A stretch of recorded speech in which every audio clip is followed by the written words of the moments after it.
Me voy a vivir a las calles. Viví en Malasaña, viví en A las Maratina. calles, o sea, Sí, dormías en la calle. indigente.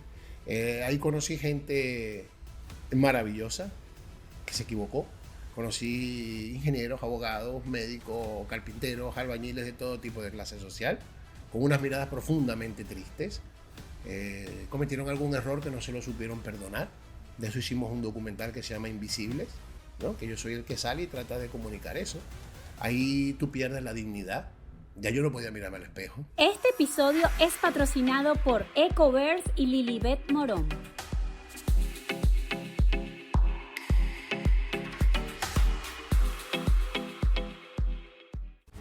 Y es que cada gran historia empieza ahí, con riesgo, con coraje, entre el fracaso y el éxito. Soy Yerlin Hostos y bienvenidos a Fracáxito.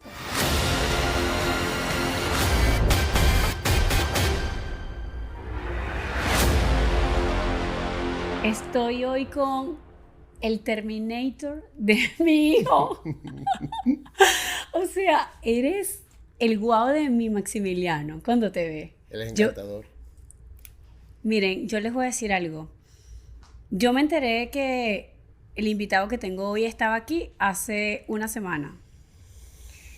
Y mi esposo es muy amigo de esta persona. Y le dije, quiero a Paul ya en mi podcast. Señores, con ustedes, señoras y señores, porque yo tengo un público femenino, muy femenino. La persona que van a ver hoy es una persona que yo creo que voy a chillar mucho, porque es una de las historias más duras que yo he visto a lo largo de mi vida. Lo conozco desde hace bastante, nunca había tenido tanta intimidad como ahora, pero sé toda la historia por mi esposo. Con ustedes, el hombre de Titanium, Paul Montiel. Dios mío, Paul. Yerli, un placer estar contigo aquí. La verdad que tú dices que, y lo dijiste el día de la presentación, las cosas no son casualidad, son causalidades. Y los tiempos de Dios son perfectos. Y cuando las cosas están listas para que pasen, uno hace que pasen. Y es así. Entonces, estar contigo aquí es un placer. Como tú lo dijiste, quiero mucho Gracias por estar en mi vida, por estar en estos inicios míos de mi podcast. Y sobre todo porque la gente te ve hombre de titanio y resulta que tú tienes un corazón más noble. Qué bueno. O sea, increíble tu corazón. Lo conozco desde hace rato. Pero bueno, mi primera pregunta para ti. ¿Qué dolor sigues cargando detrás de tu pierna de titanio? Ahorita. En estos momentos. Solamente los dolores musculares que tengo todo el día. ¿En serio? Los dolores del alma y del corazón los he sanado. Me encanta. Los he sanado, ha sido un proceso bastante largo, han sido años de sanar, pero los he sanado y ahora cuando empecemos a conversar te voy a contar cómo los he sanado. Esos dolores y me hicieron daño porque me flagelé mucho. Me flagelé mucho y me pasó factura. Al punto de que intenté morir varias veces, pues. Entonces ahora quiero contarte un poquito la historia para que veas de qué manera los he sanado y que a diario sigo tratando de cada día ser mi mejor versión y así se van sanando también. Tú eres una representación perfecta para mí en Fracáxito, porque tú no elegiste la vida. No. ¿Qué te pasó? No la elegí, pero si volvieran a hacer la quiero igual. Me encanta eso, me encanta. Me ha traído muchas cosas bellas, sobre todo mis 3 hijos. Yo perdí una pierna y Dios me regaló 6. Entonces yo estoy muy contento y ha sido una vida, por supuesto, que de caídas y levantadas varias, pero también me ha dado Dios la fortaleza para salir adelante. Y hoy en día, a los 55 años, estoy en el mejor momento de mi vida y todo ha sido proceso de lo que he vivido. ¿Cómo perdiste la pierna? ¿Cómo fue eso? Bueno, yo tenía 20 años para 21.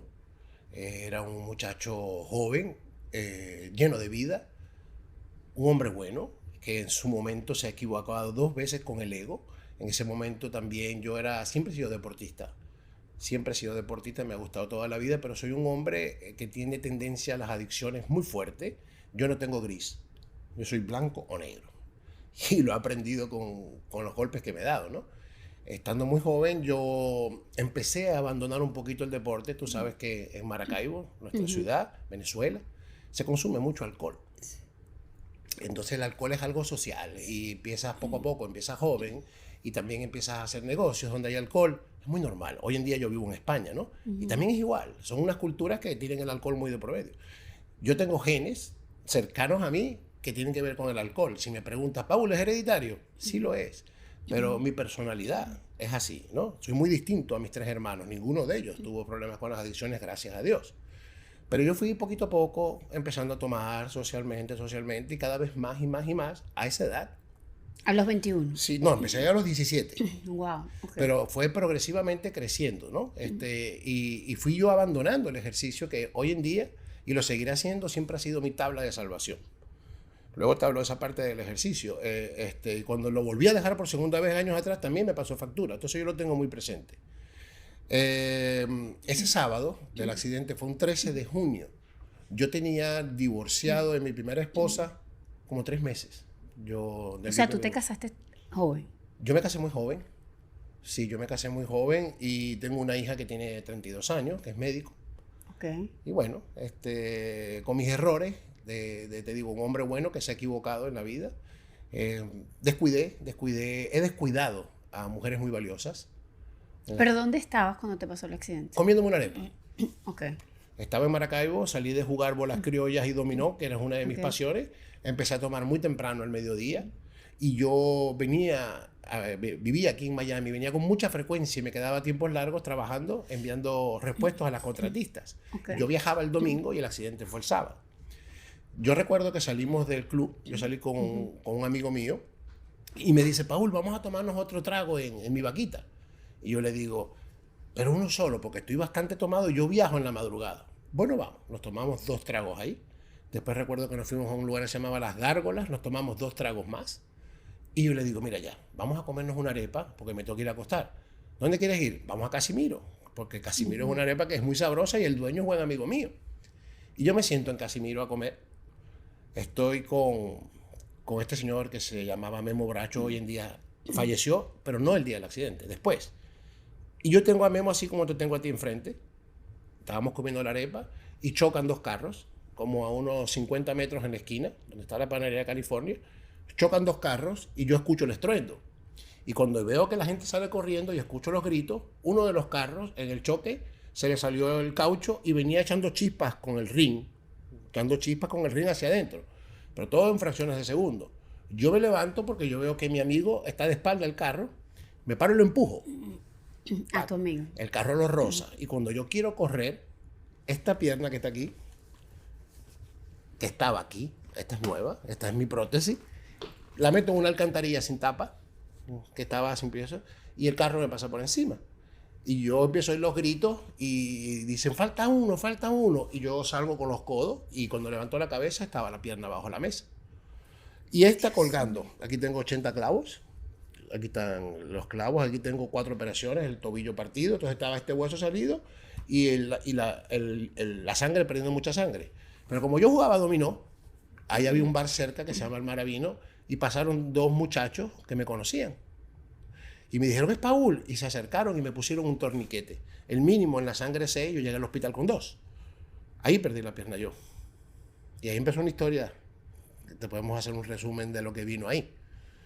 Después de eso, ¿cuánto tiempo tuviste Después de eso, mi mamá, una gran mujer, igual que mi papá, pero todos tenemos defectos y virtudes. Ellos hicieron lo mejor como padres que pudieron.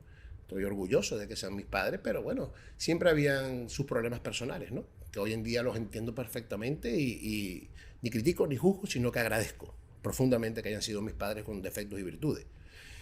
Mi mamá sufría de depresión, una depresión muy fuerte, fue una mujer muy activa, una mujer muy llena de vida, que forjó mucho mi personalidad.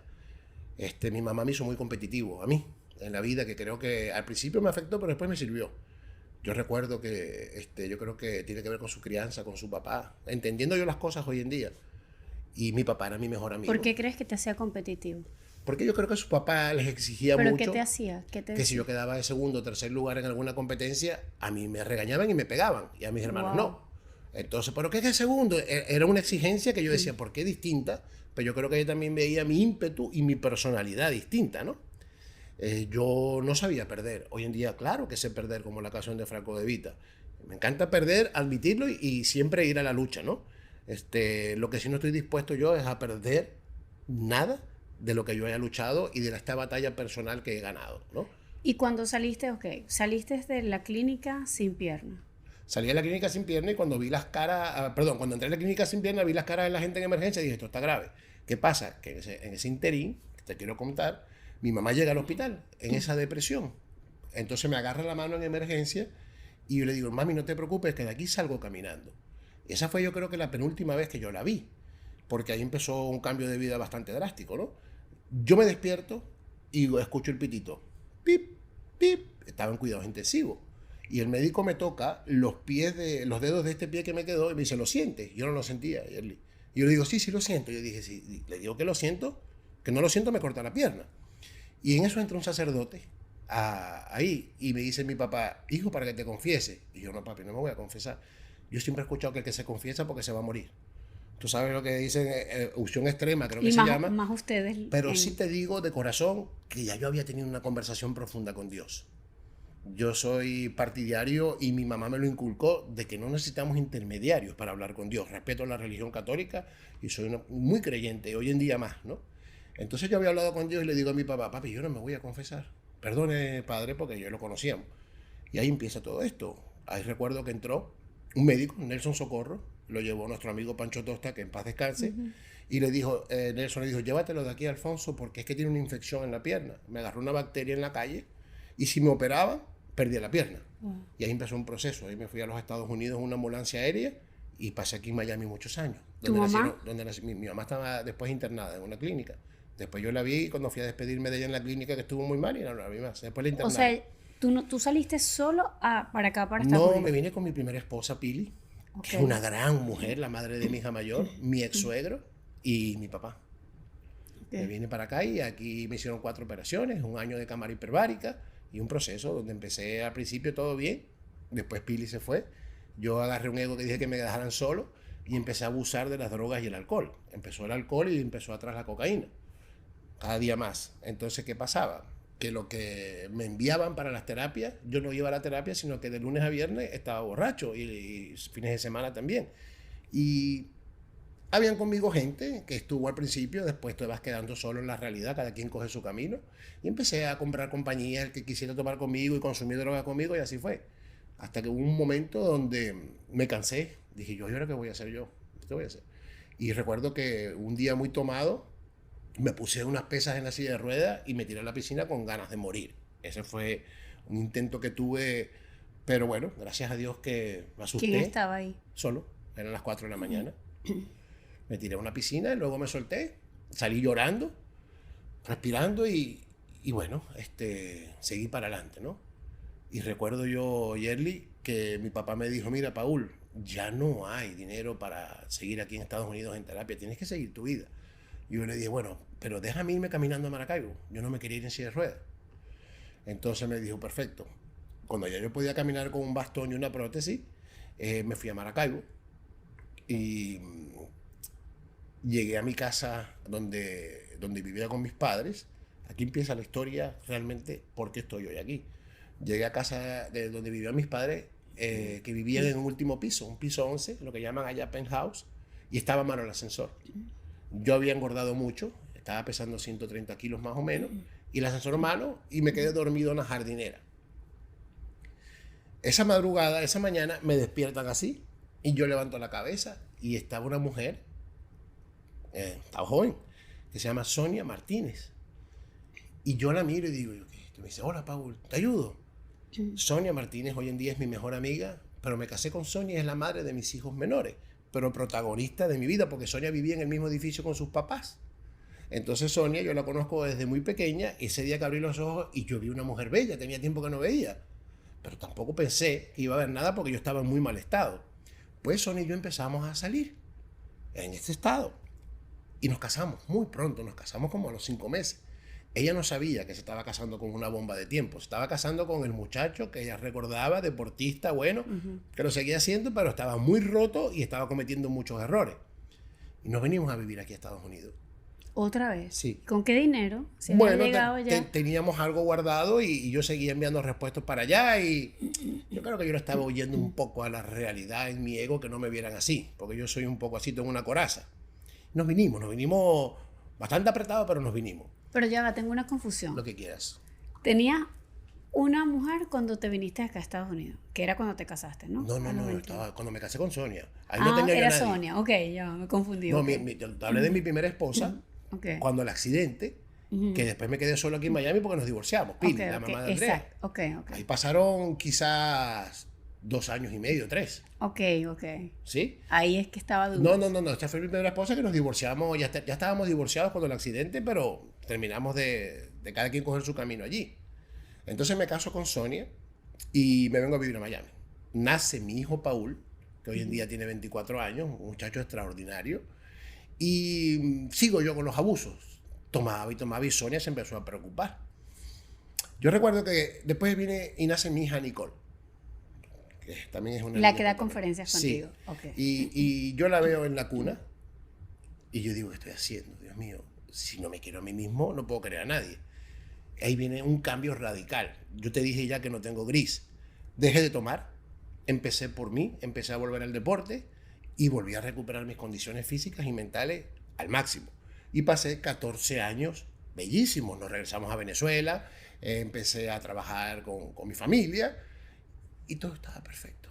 Todo estaba perfecto. Hasta el año 2016, empezando el 2017, que empiezan las protestas políticas en Venezuela. ¿Te acuerdas de aquellas protestas Sí. que salían los muchachos a la calle? Que fue aquella elección que nos quitaron, nos dejamos quitar, no lo sé. Y yo decido en ese momento ir a marchar por el país de mis hijos y de todos los venezolanos. ¿Y qué hago? Me pongo en mi prótesis la bandera de Venezuela con 7 estrellas. Y yo digo, Sonia, yo voy a ir a Caracas, yo quiero ir a las protestas. Y me pongo esto porque yo quiero que la gente salga de su zona de confort. Porque yo recuerdo que había mucha gente que estaba tomando un café a 2 kilómetros de las marchas y estaban los muchachos matándose y no iban, ¿no? Y para mí ese es un momento decisivo. Y me voy a todas las marchas, donde lamentablemente vi morir a los estudiantes a mi lado. Yo iba en primera fila y era una guerra de David contra Goliat. En todo ese proceso empiezan a invitarme a programas de televisión, en el gimnasio donde estaban las mises. Y yo empiezo a equivocarme con el ego. Empiezo a equivocarme y yo no lo sabía, pero iba directo al precipicio. Un día yo recuerdo que estaba yo en un sitio y una mujer muy bella, que para mí era un amor platónico de la juventud, me dijo, ¿qué te parece si nos tomamos algo? Te portaste mal. Sí. Y yo dije, ¿sabes qué? Me la voy a jugar. Y me tomé ese día unos tragos. Al siguiente día me tomé 3. Al cuarto día me tomé 4. Al mes ya yo había dejado de ir al gimnasio. Primera alarma. Ya yo había empezado a descuidar mi familia, a descuidarme a mí y a perderme a mí mismo. Ya yo estaba coqueteándole otra vez a la cocaína, que vino inmediatamente. Empiezan persecuciones políticas en mi contra, empiezan a apretarme muy duro. Y Sonia, dándose cuenta de lo que venía, de lo que estaba pasando inteligentemente, agarra a los niños y se va para España, porque Sonia es de padre asturiano, español. Es por eso que yo estoy en España y es por eso que yo vivo en Gijón, Asturias, ¿no? Y ahora llegamos allí. Bueno, me quedo yo solo, desastre. Tú sabes que el payaso se ríe por fuera y por dentro está roto. Yo no lo demostraba. Toqué fondo, lo perdí todo. Perdí familia, perdí relación con hermanos, perdí amigos por errores, porque uno cuando está en el tema de las adicciones, Yerli, te vuelves muy manipulador, te vuelves mentiroso, cometes cosas que tú no están en tus cabales, no eres tú, realmente. Y bueno, empecé a perder todo, empezando por mí. Cuando empieza la persecución, que me dicen, mira, Paul, si no sales te van a poner preso. Yo agarro y me voy para España. Lo que tenía, lo muy poco que tenía, hice una mochila y me fui para España. Llego yo a España, paso una semana viviendo en un hostal con lo poquito que tenía y se iba acabando el tiempo y se iba acabando todo. ¿Qué pasa? Que yo sabía que mi vida se estaba acabando, que mi capítulo era corto ya. Mi hija mayor no me hablaba, Andreita. Y bueno, mi papá estaba enfermo. Ya había empezado a enfermarse, a deteriorarse. No enfermarse de gravedad de salud, sino que había empezado a deteriorarse y trataba yo ni de mortificarlo ni que lo supiera, ¿no? Un amigo venezolano me dice, vámonos a mi casa. Paso como 3 meses ahí, borracho todo el día con lo poquito que tenía, hasta que sacaba todo lo que tenía y digo yo, bueno, esto llegó a su final. Yo decidí irme a vivir a las calles de Madrid como vagabundo. Que me dieron una sobredosis, que me dieron una puñalada, pero ya estaba en el final. Me engordo más de lo que estaba. Me había tenido una pelea en la calle con una gente y me habían robado el bolso con el pasaporte. No tenía pasaporte, estaba ilegal. Y voy a la policía y pongo una demanda, una denuncia, y me habían dado un papel que decía, dícese llamar Paul Montiel. Yo veía a un policía y dije, me van a deportar. Me voy a vivir a las calles. Viví en Malasaña, viví en... ¿A las calles? O sea, sí, dormías en la calle. Indigente. Ahí conocí gente maravillosa que se equivocó. Conocí ingenieros, abogados, médicos, carpinteros, albañiles de todo tipo de clase social, con unas miradas profundamente tristes. Cometieron algún error que no se lo supieron perdonar. De eso hicimos un documental que se llama Invisibles, ¿no? Que yo soy el que sale y trata de comunicar eso. Ahí tú pierdes la dignidad. Ya yo no podía mirarme al espejo. Cogíamos colilla de piso, nos inyectábamos heroína. Ya habíamos empezado una autodestrucción completa en mi caso. Ellos estaban sobreviviendo y yo estaba apretando el acelerador porque me quería rendir, me rendí. Primera vez en mi vida, yo siempre he sido un luchador que digo, ya lo perdí todo, no sé cómo salir. En fin, en todos esos días que fueron muy duros, me intentaron incendiar, me echaron un día lo que le ponen a los encendedores hipo, benzina, y me prendieron, me tuvieron que apagar los otros indigentes. Duro, wow. Duro, muy duro. Ahí pasé 4 meses y cuando ya no puedo más, que estoy cansado, digo, me quiero despedir de mis hijos para quitarme la vida. Yo no recuerdo porque tengo muchas lagunas quién me dio $30 y pedí algo que se llama BlaBlaCar. BlaBlaCar es carro yo no para... estaba preparado para esto. No te preocupes. Wow. El BlaBlaCar es un carro para pasajeros que te lleva con varias gente a la ciudad que vas. Y me dice, ¿a dónde vas?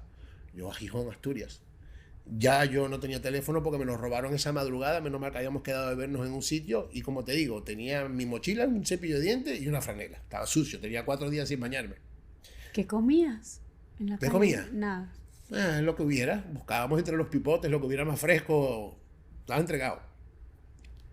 Entonces llego yo y le digo al hombre del carro que me deje en la iglesia de las Carmelitas. Yo conocía a Gijón porque había ido en familia, había ido con Sonia y mis hijos en buen estado físico, mental, espiritual y económico. Es una ciudad bellísima, pero ahora yo llego a un Gijón en muy malas condiciones, que no recordaba muchas cosas porque había ido hace tiempo, y me deja en el hotel que le pedí en una iglesia. Mi hijo, siéntate. Me deja, no te preocupes. No, okay. Me deja en el hotel ese y yo recuerdo que yo le dije a alguien que estaba allí que me prestara un teléfono, como dicen allá, el móvil, y yo tenía apuntado el teléfono de Sonia, mi ex esposa, en un papelito, y la llamo. Y le digo, Sonia, es Paul, ¿cómo estás? Me dice, hola Paul. Ella sabía que yo estaba mal, pero no sabía cuán mal estaba. O sea, nadie sabía que tú estabas en el... Sí sabía, pero nadie supo qué tan mal podía estar yo, ni mis hijos mismos. Okay.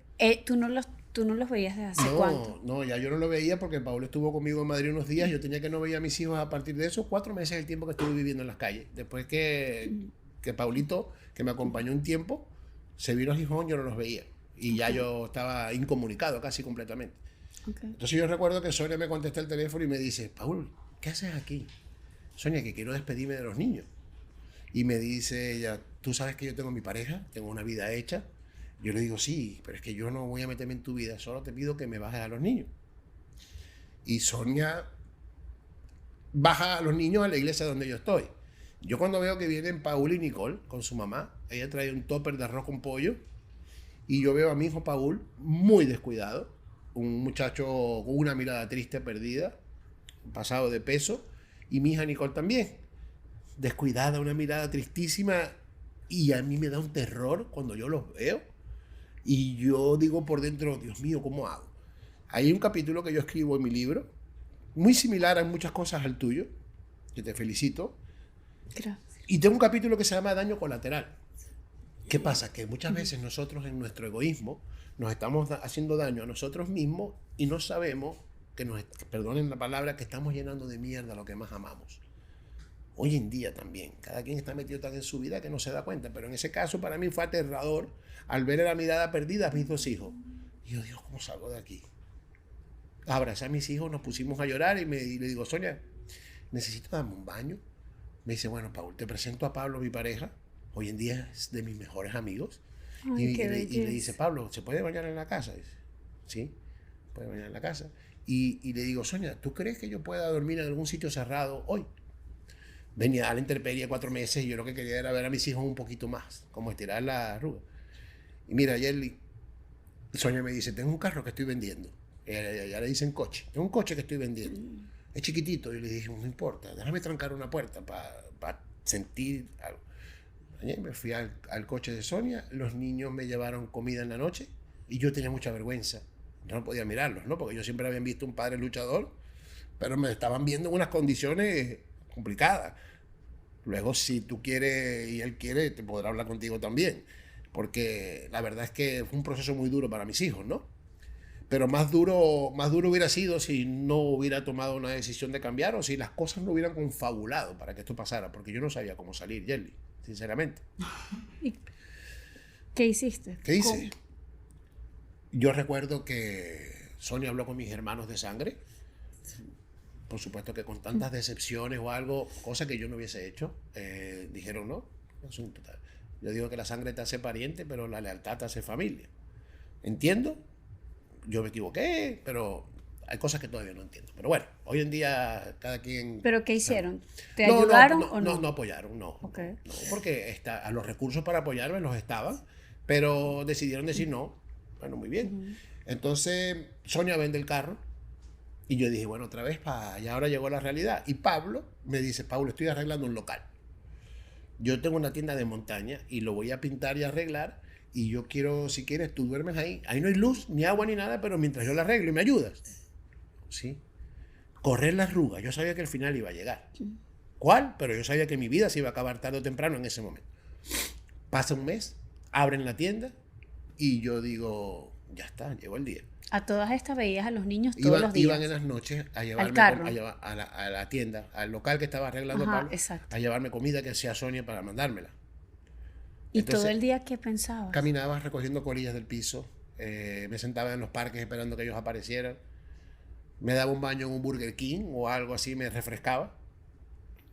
Se hacían eternos los días, esperando que ellos llegaran de sus actividades y me fueran a ver un parque que se llama Sarracino, un parque que había ahí.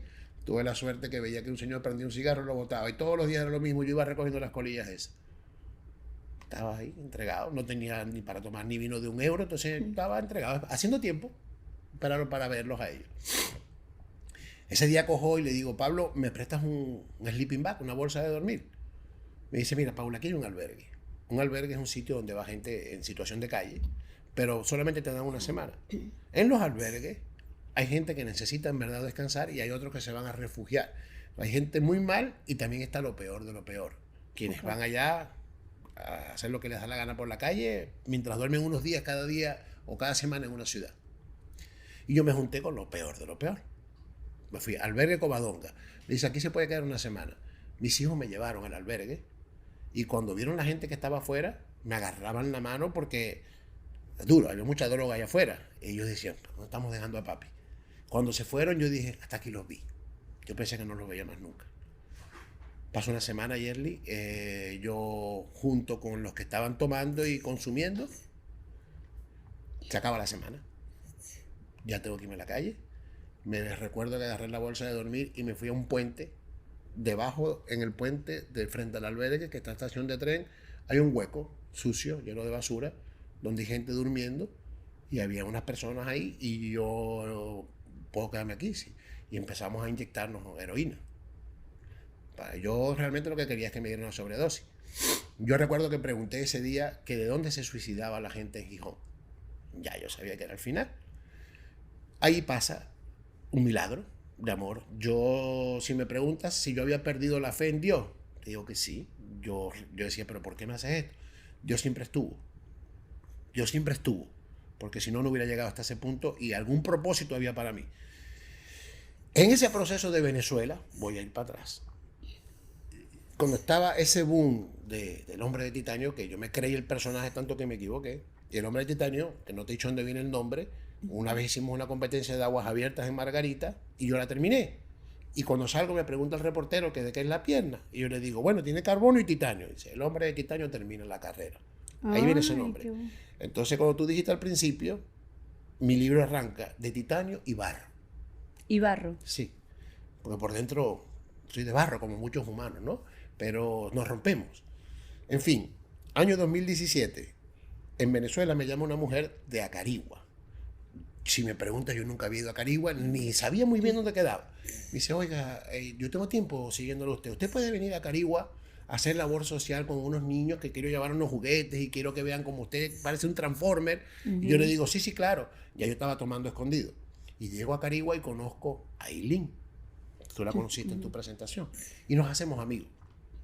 Fui 2 veces más o 3. Una de ellas con mi hijo Paul. Excelente persona. Yo realmente no sabía si ella había tenido una química especial conmigo, simplemente había una amistad muy bella. Pero como yo me perdí del mundo 4 años, ella ese día que yo salgo que yo tenía 2 días abajo el puente, contacta a mi hijo Paul. Yo no tenía móvil, no tenía nada, no tenía celular, no tenía nada. Y le pregunta que dónde está su papá, que no sabe nada de él. Y mi papá, Paulito, mi hijo, le dice las condiciones que yo estoy. No sabía tampoco él que yo estaba allá en la calle.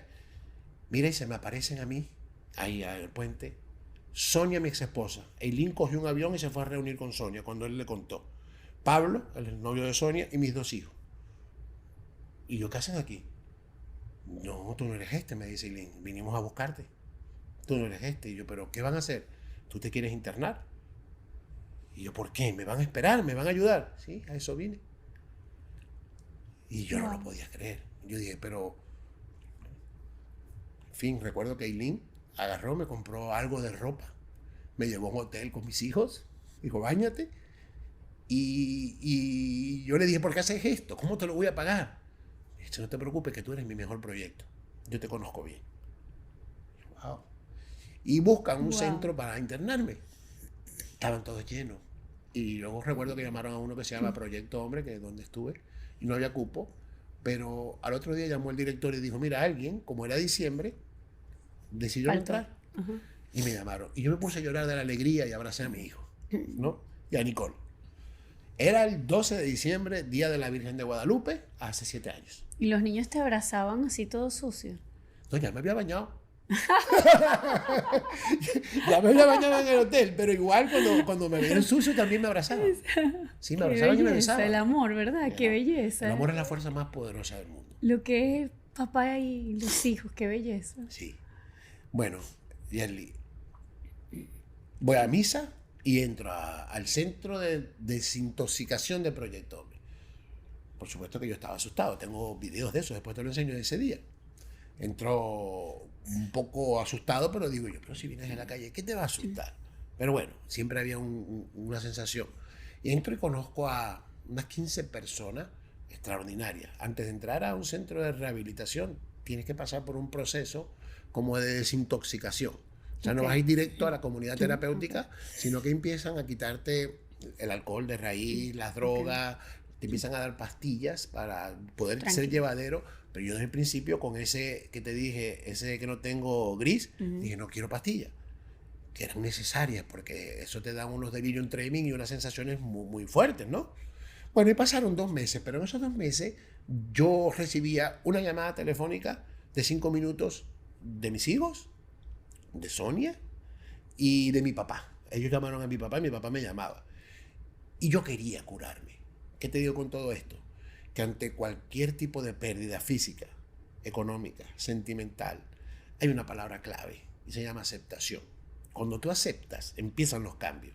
Yo acepté que tenía un problema y acepté que quería salir adelante. ¿Cómo? Yo simplemente dije, mira, esto hay que ponerle mucho corazón, mucho amor propio y tengo que empezar desde aquí. Pero las alarmas se prendieron con los niños. El factor Dios apareció, Eileen Sonia. Si me preguntas, yo no pensé que eso fuera a pasar. No estuviéramos aquí conversando si no hubiese sido así. Dios me dio una oportunidad, la vida, y me agarré y dije, yo quiero volver a empezar. ¿Cómo se empieza? El pasado es historia con aprendizajes. Yo me flagelaba a diario por lo malo que había hecho y como que no me acordaba de las 1000 cosas buenas que hice muchísimas.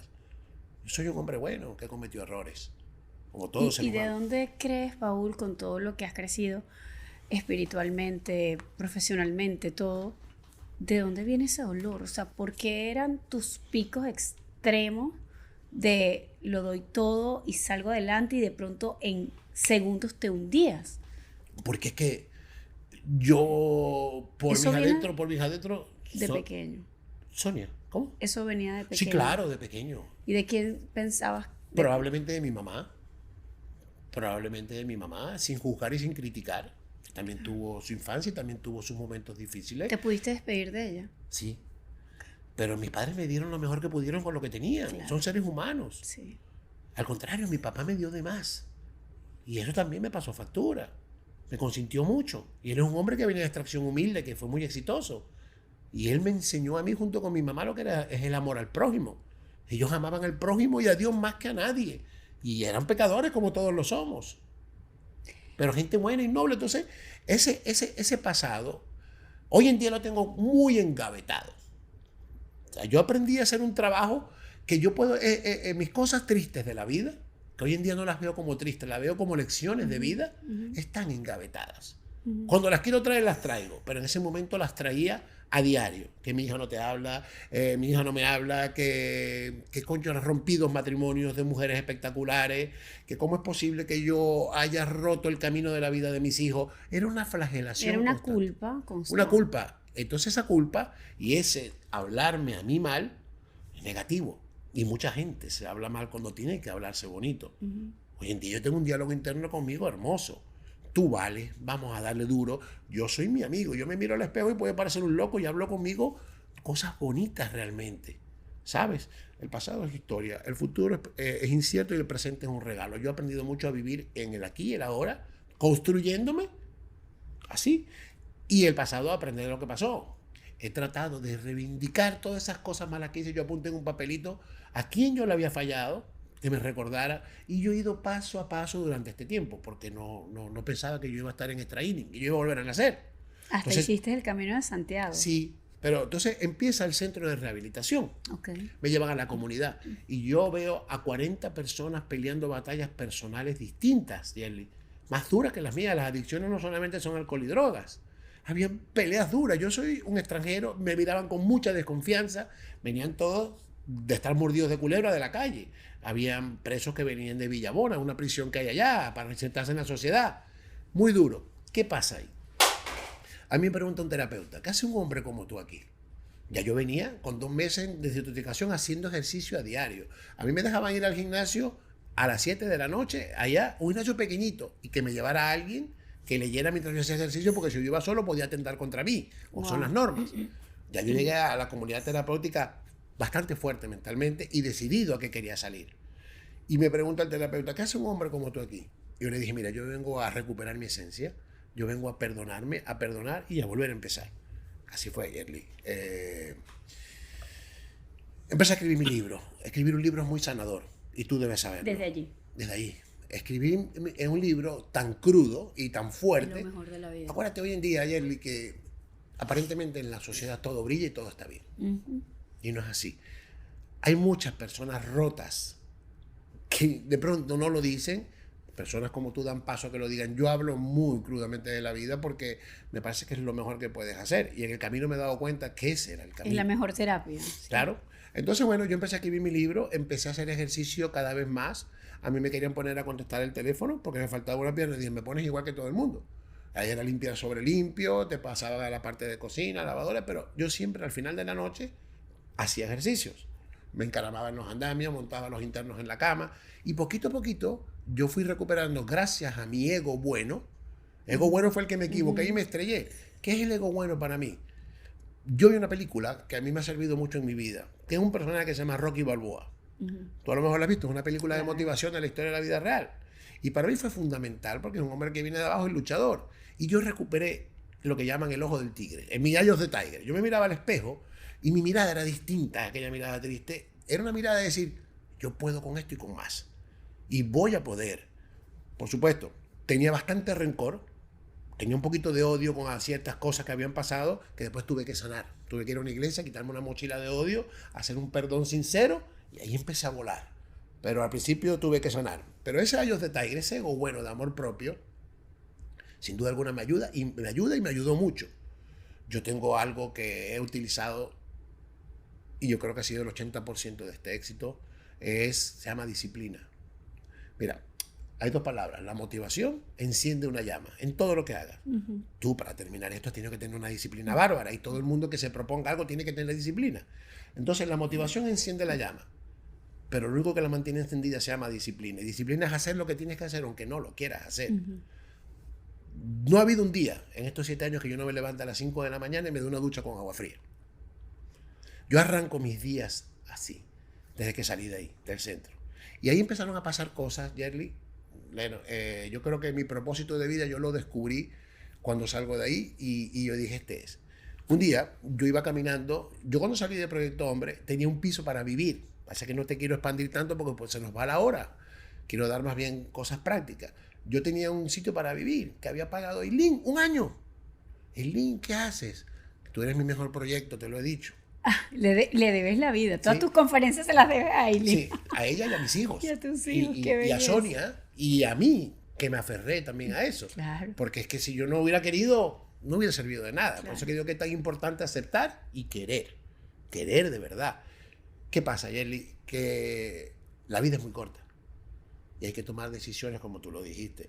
Muchas veces prorrogamos las decisiones y llega al final y no las tomaste. Y yo nunca me voy a querer quedar, ahora que he vivido tanto, que ya voy a contarte, con el que hubiera pasado. No me lo perdono, no me lo perdonaría.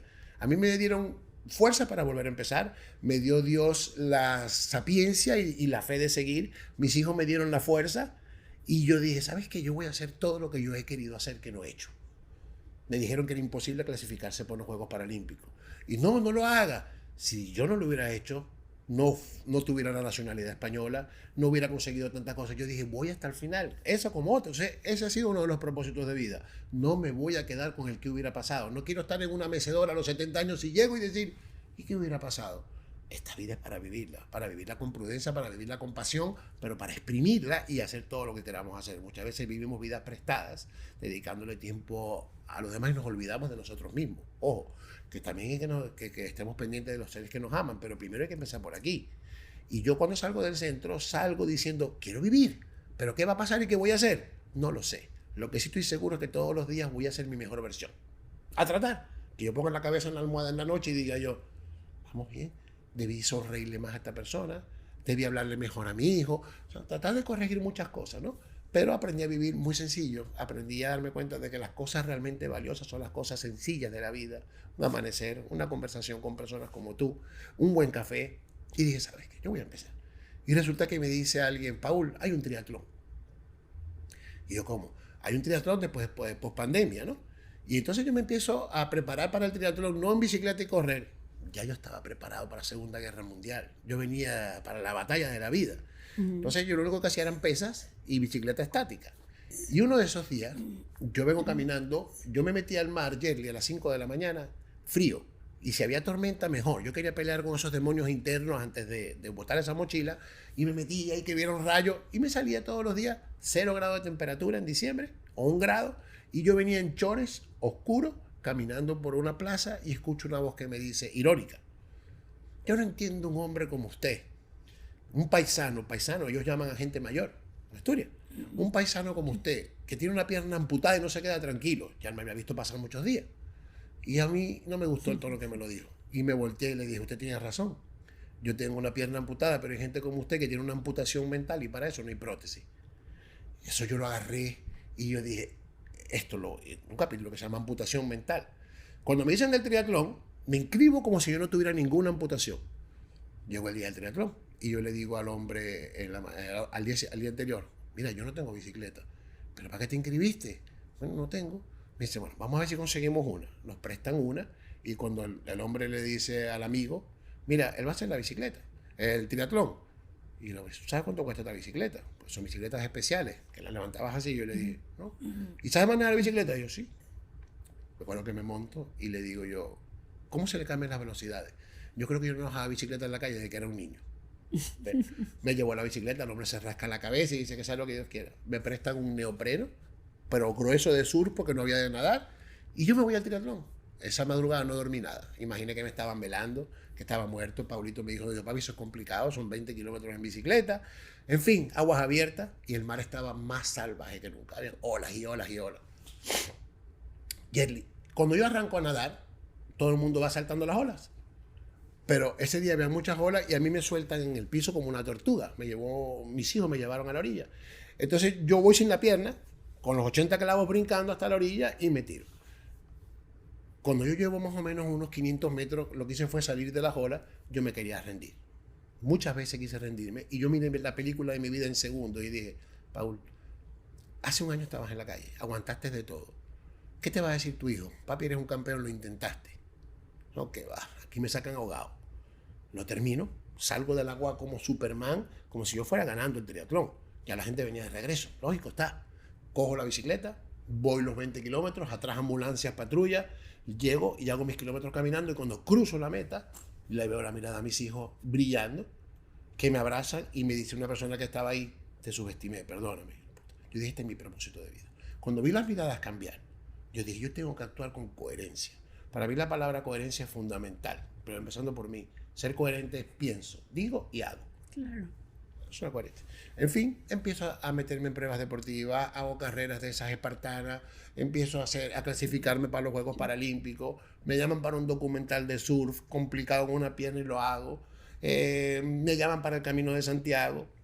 Y cuando estoy haciendo el Camino de Santiago, me dice una señora muy elegante, muy buena moza, yo iba de hostal en hostal, lo puedo grabar mientras usted hace el camino. Eran 117 kilómetros, complicados, realmente complicados, pero es un camino espiritual bonito que yo lo quería hacer.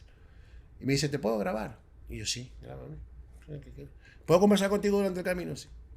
Terminamos el camino, a los 3 meses me llama la señora, 4 meses, y me dice, ¿sabes que estamos nominados a los premios Emmy? Y yo, ¿cómo así? Hice un documental con tu historia y me gané un premio Emmy. Wow. Fíjate tú, cómo empieza la vida de pronto. Yo no paré de trabajar. Yo hacía de globo en la bicicleta, trabajaba en seguridad nocturna, en eventos donde había alcohol, y me iba a remar económicamente muy apretado. Y Aileen había cumplido con lo que ella tenía que cumplir. O sea, que le provocó cumplir y decirme, aquí tienes un techo.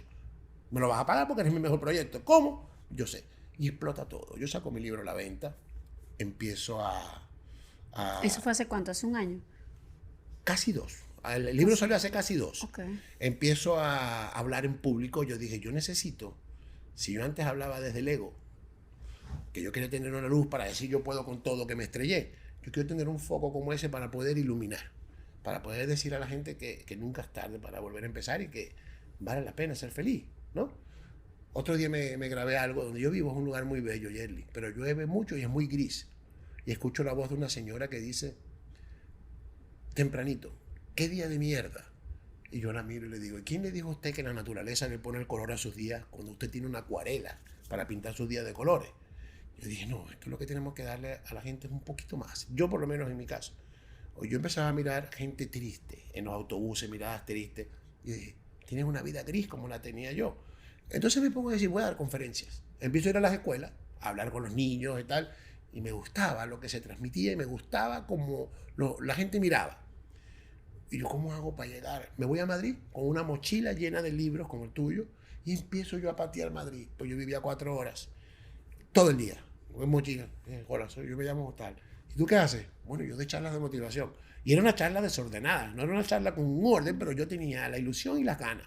Y sabía que podía ser útil, yo quería que transmitir. Y tenías la historia, lo más importante. Sí. Y seguí, y ya no tenía plata porque los pasajes me costaban plata y tal. Y yo dije, estuve a punto de tirar la toalla varias veces. Y recuerdo que yo me acuerdo de un libro que leí, que había un hombre buscando un diamante. Uh-huh. Y le daba a la pared, nada, le daba a la pared, uh-huh. Nada, le daba a la pared y nada. Y se rindió. Y cuando pasó la página a otra persona, ahí estaba el diamante. Uh-huh. Y yo todos los días decía, ¿y si es hoy? Me paraba a las 5 de la mañana a hacer lo que todos los días hacía, pero con una sonrisa y con una actitud positiva. Te lo digo de corazón, que yo todos los días me acostaba con un porqué y me despertaba con un para qué. Yo digo que el ser humano tiene que tener un porqué y un para qué, porque si no se pierde esto. Claro. Metas a corto plazo, a largo plazo, a mediano plazo, pero siempre tener algo que perseguir o que realizar.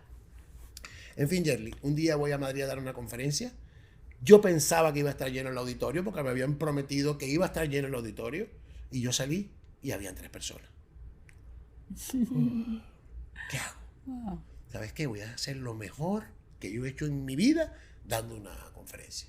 Me encanta. Uno de los que estaba ahí me dijo, quiero hablar contigo. Uno. ¿Y yo qué? Dígame. Yo tenía tiempo que no veía algo como lo que tú acabas de hacer, de hablar con tanta verdad y con el corazón. Y me ha gustado y me ha llegado mucho porque tengo este problema. Y yo, ¿sí? Y era un empresario muy fuerte y me dice, vamos a empezar a dar conferencias. Y así empezaron las conferencias grandes poco Wow. a poco, empezaron a conocerme, empezaste a conectar con gente y eso fue un proceso, Yerli, Y pasaste de no tener a mira lo que tienes hoy. Estoy contento, estoy sintiéndome cada día mejor. Entre el fracaso y el éxito. Entre el fracaso y el éxito, mi vida ha sido entre Tu el mayor fracaso y el lección, como dice mi libro, ¿cuál sería a tu edad? De todo lo que has pasado, porque eres la primera persona que yo en mi vida escucho que ha tocado fondo de esa Mi manera. mayor lección ha sido que no me rendiría nunca más, que es hermoso perdonarte y perdonar. Y si algún mensaje yo te quisiera dar para la gente que te está escuchando, que tienen la fortuna de tener personas como tú, es que ser feliz es una decisión muy personal y que la vida es muy corta y muy bella como para rendirnos. Que tenemos gente que depende de nosotros, que somos capitanes de un barco en muchas ocasiones y no nos damos cuenta que el barco se puede hundir si el capitán está mal. Yo dejé hundir 2 barcos, no pienso dejar hundir ninguno más. Mis hijos hoy en día son muchachos, todos los 3 he recuperado a la mayor. Paulito, mi hijo extraordinario, le va bien, gracias a Dios. Es feliz, sobre todo mi hija Nicole trabaja conmigo. Es feliz también, es profesora de inglés.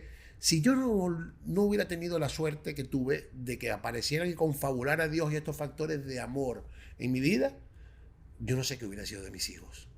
No lo sé. Y eso sí es verdad que me hubiera dolido en el alma, echar a perder vidas que amo. ¿Y tus hijos cómo recuperaron? Vieron a su padre recuperarse, poquito a poquito le fue brillando la mirada, vieron a un guerrero diciendo, este está aquí luchando para levantarse y para levantarse para también estar con nosotros, porque siempre fui buen padre, simplemente me equivoqué en momentos de la vida, ¿no? Y eso me flageló tanto que me hundí, pero yo dije, ¿sabes qué? Vamos a empezar de nuevo, pero hay que empezar por aquí.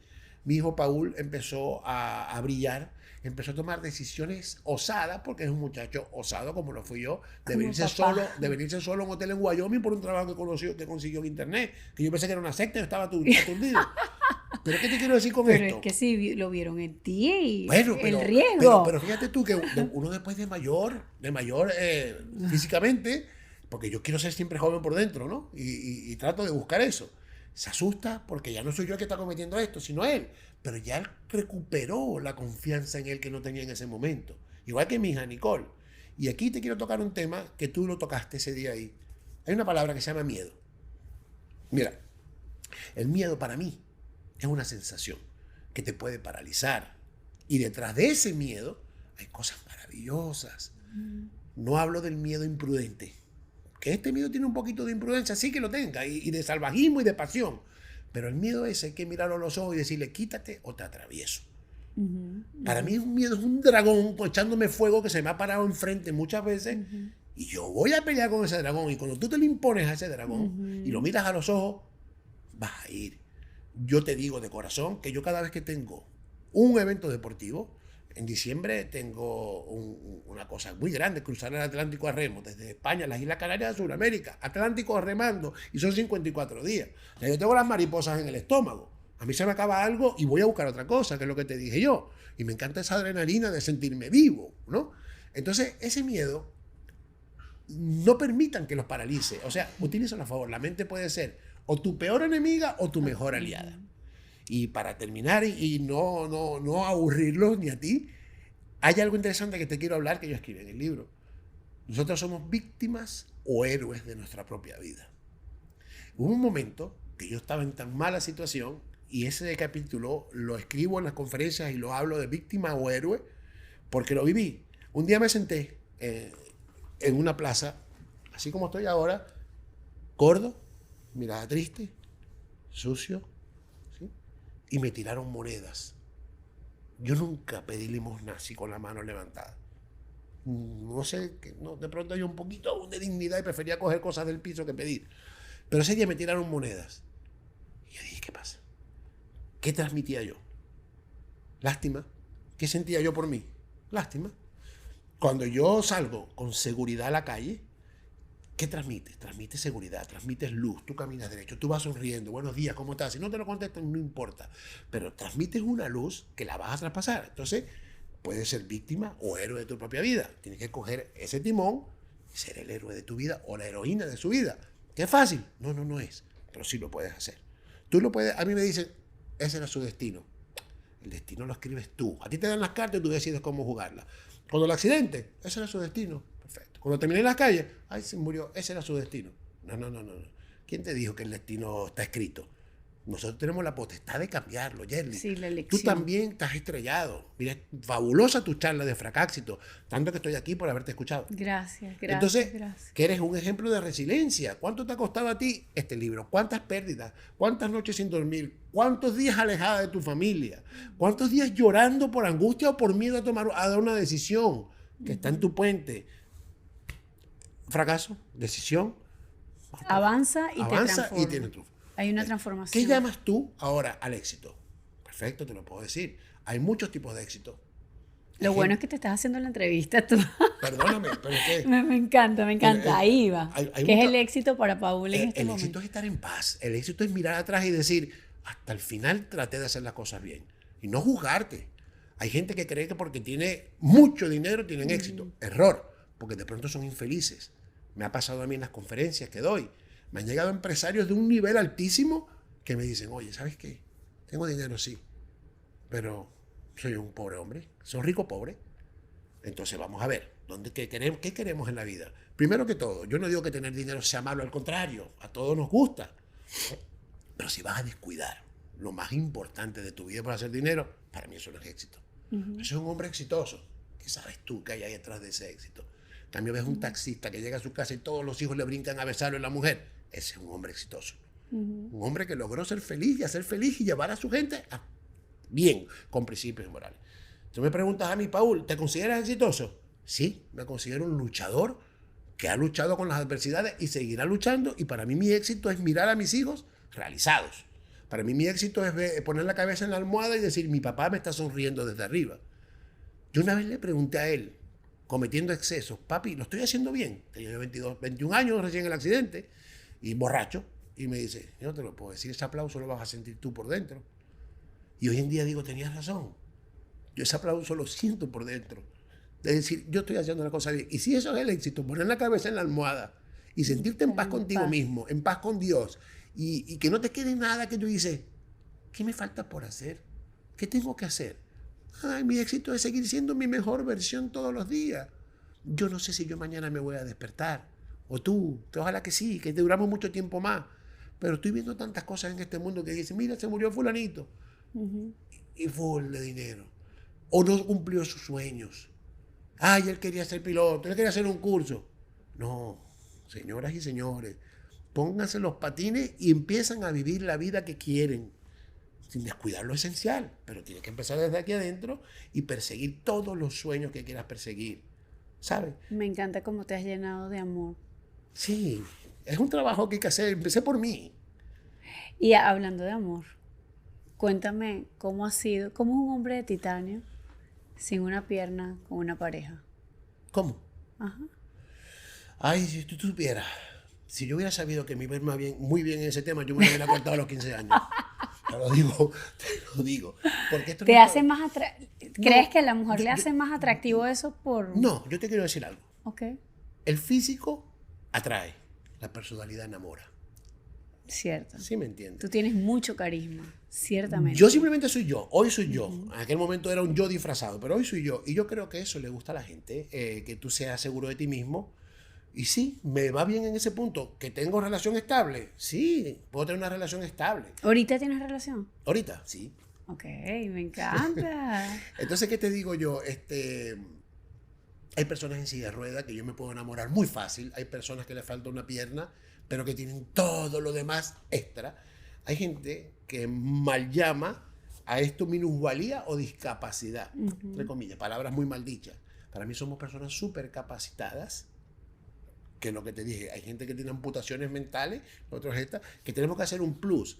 Y yo definitivamente, si yo hoy en día me enamorara profundamente o me enamoro de una persona, de una mujer, es porque tiene las cualidades que tiene, porque el atractivo lo hace una conversación inteligente, una conversación que te llene el alma. Es un complemento de muchas cosas. Yo creo que el físico es superficial, como te dije. Te puede atraer una persona y dicen, ay, le falta una pierna. Y al rato me dicen, ¿sabes? Se me olvidó que te faltaba la pierna. Y que si me dices que de pronto el muñón puede ser erótico, quizás sí. Quizás sí, porque tiene su morbo. Claro. Usted no tiene su Claro. morbo y yo no te digo que yo le saque provecho a eso, pero sí me ha pasado. Una vez me llamaron en España cuando empezó ese boom de las conferencias, una empresa de lubricantes que me quería pagar no sé cuánto para que yo me echara los lubricantes por aquí. Yo, no, a mí no me hagas eso, yo tengo hijas, yo no puedo hacerte esa propaganda. ¿Y cómo te ves, Paul, de aquí a 5 años con todo lo que te está pasando hoy día? ¿Hacia dónde vas? Yo voy hacia una isla del Caribe, a vivir en una isla tranquilo, si Dios quiere, ver a mis hijos que me puedan ir a visitar y yo a ellos. Me imagino un gimnasio frente al mar, me imagino un restaurante, pero que no sea obligación para vivir, sino que yo pueda conversar con la gente y contarle mis historias y mientras comen yo pueda sentarme a hablar y estar tranquilo, sin mucho ni poco, pero que no me haga falta nada y ya haber terminado de cumplir con lo que vine a cumplir, pues, con mis cosas. Y ¿Y me imagino, te sí. sigues viendo con conferencistas? Sí, es más aún. Me estoy yendo para el ramo que yo nunca había entrado por miedo. Hasta que mi hijo me dijo, para el ramo online, que puedes llegar a mucho más gente. Ahora voy a empezar a dar conferencias aquí en Estados Unidos, en Bogotá, en México. Quiero esta parte latina porque son mis raíces. Y quiero tratar de aportar mi granito de arena. Y cuando le damos conferencias a empresas, lo que tratamos de hacer es de que cada persona se vuelva más productiva desde el amor propio, ¿no? Sanando muchas cosas internas y así se va a poner más productiva con los tips de la disciplina, con el amor propio y con otras cositas más. Entonces siempre me gusta conversar desde el que barre los baños hasta el gerente, porque para mí todos los seres humanos son exactamente iguales, cada quien come en su casa, nadie es más que nadie por tener. Entonces he aprendido a valorar eso y decir, esto quiero ver cambiar miradas en centros de rehabilitaciones, quiero decirle a los familiares de gente que pasa por procesos que se puede, tantas cosas. Entonces me veo dando conferencias por el mundo y online, que mi hijo me está metiendo en eso de la parte esa. Bueno, y hay que aprender. Pero me veo feliz, yo me veo feliz. Vuelvo y te repito, no sé hasta qué día viviré, pero mientras viva, voy a exprimir la vida. Ay, se me va a olvidar con esto. ¿Qué? Se me olvidó. Tengo una caja de fracasito aquí, es un jueguito. Yo te voy a hacer... Ya, déjame abrir acá.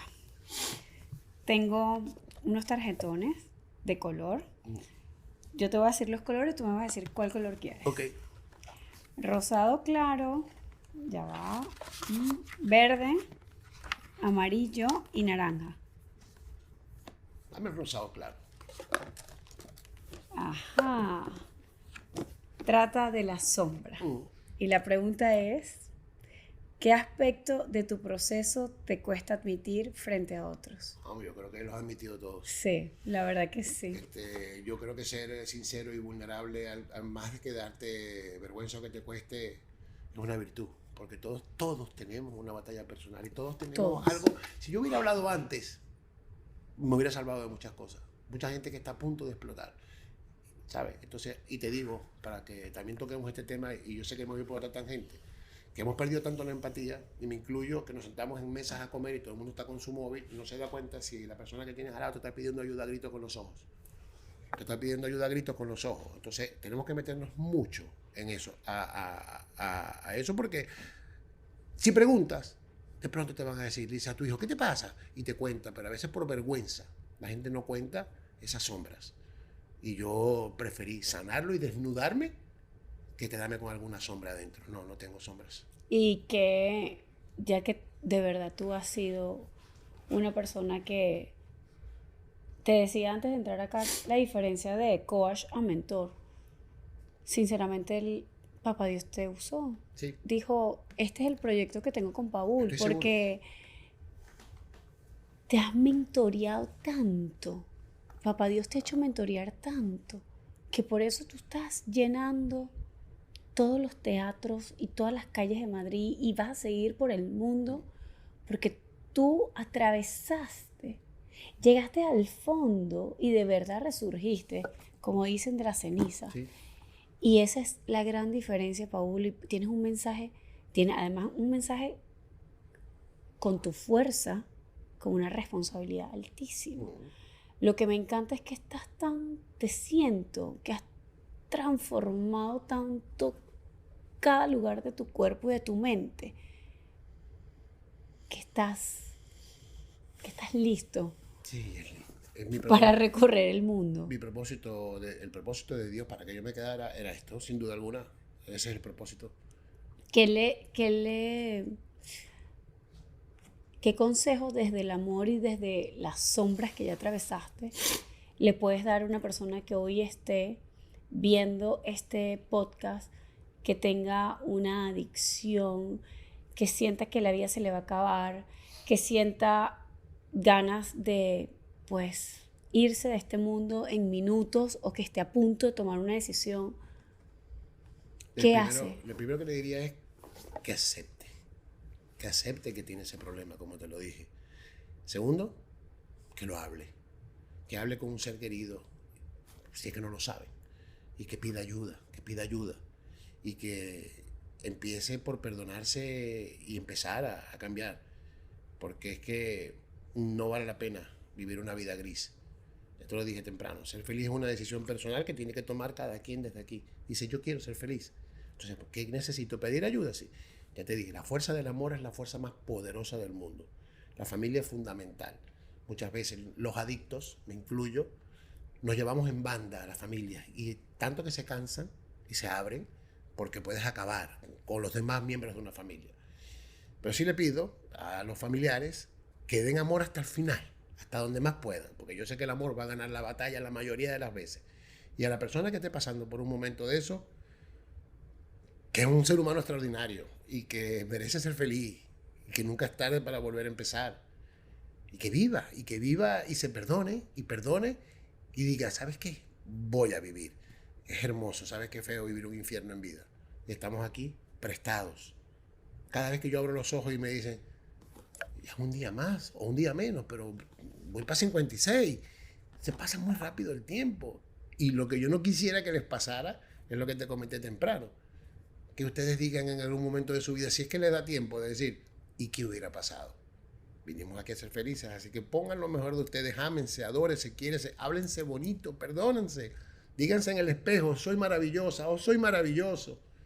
Antes de irme, tengo que hacerte esta pregunta. La que quieras. ¿Te reconciliaste con tus hermanos? Sí, de cierta forma sí. Mis hermanos son extraordinarios, Yerly. ¿Ya los abrazaste? Abracé. Después de esto. Me falta el menor. Pero con Andrés el menor es con el que mejor relación tengo. Telefónicamente, no conozco a sus hijos. Quiero conocer a mis sobrinos. A Alfonso el mayor, le di un abrazo en un aeropuerto. A Liz, mi hermana, se apareció en una presentación de un libro mío en Madrid y nos abrazamos. Si ellos me necesitan, yo voy a estar. Si algún hijo de ellos me necesita, yo voy a estar. Si yo me equivoqué, yo pedí perdón y lo pagué con creces. Si ellos se equivocaron, estoy seguro que también deben haberse perdonado. Ha habido un acercamiento desde que mi papá murió. Ha habido un acercamiento de amor. Y estoy orgulloso que sean mis hermanos como son. Los amo y los adoro a cada uno como son. Qué belleza, sí. Qué belleza. Me has dejado una gran lección hoy. Nunca me imaginé, me conmoviste mucho porque no. Yo creo que mi esposo no me preparó, no me dijo bien esto. No creo que ni él mismo sabía todo Yo esto, creo que ni él mismo lo sabe, pero por algo teníamos que unirnos. Que te dije que no es casualidad, son causalidades. Y lo que más me impresiona es que llegaste en la semana de mi lanzamiento de Fracáxito. Y que tú me escribieras y yo dijera, yo quiero ir. Y le dice, ¿de verdad? Sí, yo quiero ir. Y cuando fui, dije, qué bueno que vine. Yo me voy el jueves para España. Tengo casi mes y medio fuera. Y tengo muchísimas cosas hoy y mañana que hacer. Y yo no me perdí porque me vine directo de la carretera, de un viaje, para acá contigo. No almorcé. No, Esto es un éxito para mí. quiero decirte porque es que apuesto a ti. Gracias. Apuesto a lo que estás haciendo. Tu mirada, ese día que hablaste ahí, a mí me llenó. Yo te lo dije, hay muy buenos vendedores de palabras, pero hay pocas personas que hablan con el alma y el corazón. Y lo hiciste con el alma y el corazón. Yo te felicito. Te vi, me sentí orgulloso de ti, me sentí orgulloso de tus padres, Ay, con lo que les bello. dijiste, y sigue para adelante, este es tu camino. Y vamos a hacer una conferencia juntos. Claro que sí, vamos a organizarle, la hacemos aquí, claro que sí. Para mí es un honor hacer una conferencia contigo. Palabra. Me encanta tu historia, me encanta cómo te has superado, me encanta cómo le has puesto el carácter que se merece y el guapeo, porque, chico, o sea, yo ese puente lo he atravesado con tacones, tú lo has atravesado con... No, otra vez sigo una O pierna. sea, Ay, Dios mío. ¿Verdad? Tú sabes, Es Jenny, cierto. que la gente en España, vamos a ver, Dios. tú sabes que el ser humano que se ría de él mismo es importante. En España, yo a veces salgo en pantalón corto y me dice algún señor, buenos días, ¿cómo amaneció? Bueno, regular. ¿Por qué? Me volví a parar con el pie izquierdo hoy. ¿Y eso por qué? Le digo yo, es que no tengo más. Entonces ellos se ríen, se arrancan la cabeza. Y yo le digo, ella dice, todos los días empiezo el día con el pie izquierdo, que es un dicho, ¿sabes? Entonces no es cuestión de cómo empieces el día con el pie izquierdo. Para mí esto es cuestión de actitud positiva. Me encanta. Actitud positiva, importantísimo para lo que estamos hablando y para ese tipo de cosas. Yo sé que no es fácil, pero la actitud positiva, ahorita me la estás irradiando y eso es importante, ¿sabes? No empecemos los días, yo digo con el pie izquierdo porque es un mito. No, empecemos los días con actitud positiva. Tengo días malos, tengo que confesarlo. Por supuesto, Tengo eres días un ser difíciles humano. donde yo lo asumo y digo, ay, y me preocupo y digo, Dios mío, esto me está costando mucho. Los asumo, pero el otro día paso el switch ese y vuelvo a prender mis turbinas. No me quedo enfrascado ahí porque ya sé lo que viví y sé lo que me pasó y conozco mis debilidades. Es que tú eres fuego puro. Yo estoy hablando contigo y se siente la energía y que... Sí. O sea, tú tienes que estar sirviendo el resto de tu vida. Yo tengo ganas de comerme el mundo. O sea, ¿qué tú quieres tienes te que sacar a esa gente que está, esa es tu misión, que está hecha nada. Vamos a seguir trabajando O sea, en ello. Vamos a claro. seguir trabajando en ello con mucho amor y te digo, lo disfruto porque ver poder ayudar a cambiar vidas, qué más bonito que eso. Y qué buen ejemplo le has dejado a tus hijos. Aplausos para Jenny, ti y para... Jenny, si tú supieras que Paulito ha sido uno de mis maestros Wow, Paulito. más grandes de la vida. Yo creo que mi papá y mi hijo Paul. Mi hijo Paul ha sido un maestro para mí. No, increíble, Sí. con esa sonrisa ahí. Paul, ven acá un momentico, que te quieren conocer. Yo no sé, Ay, chica. yo no sé cómo es esto. Aquí, productor, mi productor. Es que después de tanto podcast y tanta vaina nunca he salido porque me estaba hasta medio evitando, pero... Ay, ¿cómo gracias estás? por estar aquí. Gracias. Gracias. No sé cómo es esto, pero bueno, siéntate en la... ¿Se puede sentar en las piernas de papá? Sí, hombre. No, chicos, se la parto. Ven aquí en esta. No, un en esta, poquito, un no. poquito. Ay, qué rico ese abrazo, ¿Qué tal? me encanta. Gracias por todo. Así hijo. me quiero, Digo, así quiero despedirme. Bueno. Así. Gracias. ¿Qué, Así que, dice, como qué te dije, dice el hijo de Paul Montiel? ¿Cómo te quieres despedir acá? Bueno, que ha sido un camino largo, donde sí es verdad que donde hay una historia, como dice él, hay muchas más por los lados que el resto no ve ni se sabe. Cada uno ha tenido que pasar sus batallas también. Darle las gracias a mi papá por enseñarme tanto de lo que es la resiliencia y realmente lo que dice de perdonarse, porque es importante. Yo sé lo que él, si yo pude haber llegado a sufrir, que tampoco, bueno, pasó lo que pasó y eso fue crecimiento y hoy en día lo agradezco. Me puedo imaginar lo que él podía estar pasando por dentro y las cosas que debe estar pasando por dentro que uno ni se imagina. Y que siempre hay una salida, hay días malos, días buenos y como lo que tienes que seguir, porque todo pasa.